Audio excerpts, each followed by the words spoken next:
Iran का total perimeter 1731 kilometre है, जिसमें से 2815 किलोमीटर समुद्री कोस्ट है, कैस्पियन सी और पर्शियन गल्फ पर। यानी ईरान के बॉर्डर का 32% समुद्री कोस्ट लाइन है। और आपको बताता चलूं कि ये कोई मामूली कोस्ट नहीं है। नॉर्मली कोस्ट के बाद रेत होती है, लेकिन यहाँ पर पहाड़ी सिलसिले हैं जहाँ ईरान ने सीक्रेट लोकेशंस पर मिसाइल बैटरीज इंस्टॉल कर रखी हैं। यहाँ गुफाएं और कई ब्लाइंड स्पॉट्स हैं जो सैटेलाइट या ड्रोन से देखने पर नजर ही नहीं आते। अगर कोई दुश्मन समंदर से जमीन पर उतर भी जाए तो उन्हें फौरन ही पहाड़ों का सामना करना पड़ता है, जहां से अचानक उन पर हमला हो सकता है। जियोग्राफी, स्ट्रेट ऑफ होर्मुज और मुश्किल कोस्टलाइन के बाद ईरान को बाहर के इन्वेडर से बचाने वाली तीसरी शील्ड है वहां बसने वाली अलग अलग कौमें। कैसे? ईरान एक मल्टी एथनिक मुल्क है, मतलब वहां सिर्फ एक कौम नहीं रहती। यहाँ पर्शियन, अजेरी, कुर्द, अरब, बलोच और तुर्कमेन समेत और भी अलग अलग कबीले बसते हैं। जब किसी भी मुल्क की आवाम मुख्तलिफ कौमों को मिलाकर बनती हो तो यहाँ सबसे बड़ा मसला आता है हर किसी को खुश रखना। हर ग्रुप अपने अपने राइट्स चाहता है, अपनी ज़बान और कल्चर को प्रोटेक्ट करना चाहता है।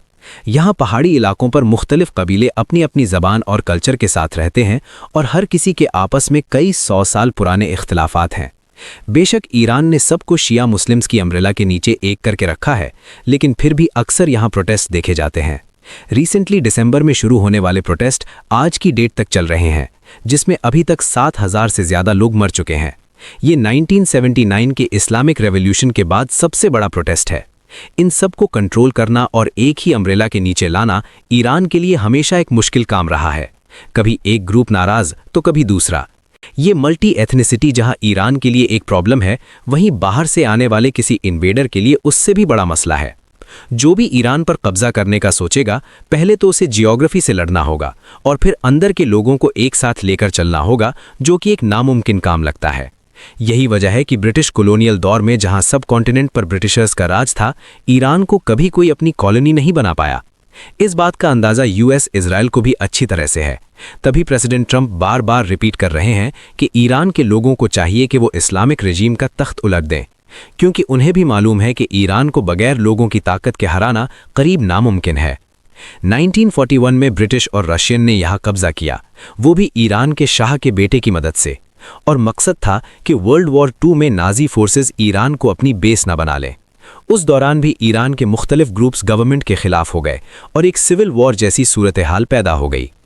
इसके अलावा इन ग्रुप्स का बेशक आपस में इख्तिलाफ है, पर रिलीजियसली ये सारे आपस में जुड़े हुए हैं।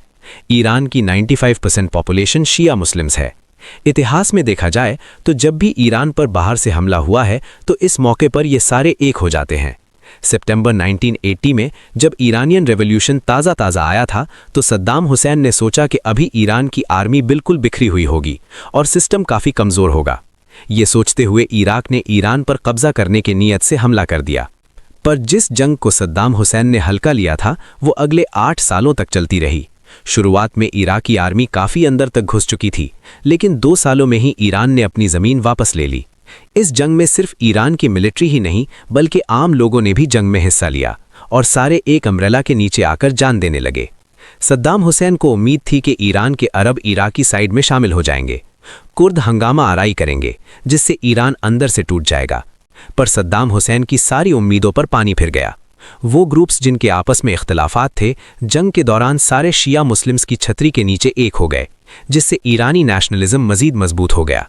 8 सालों तक चलने वाली जंग और 10 लाख कैजुअल्टीज के बाद आखिर में इराक भी थक चुका था और ईरान भी। पर जमीन का 1 इंच भी लिए बगैर सद्दाम हुसैन को हार माननी पड़ी। ईरान का सबसे खतरनाक हथियार उसकी आर्मी नहीं, उसका साइज है। ये मुल्क छोटा टारगेट नहीं जिसे चंद हफ्तों में कैप्चर कर लिया जाए।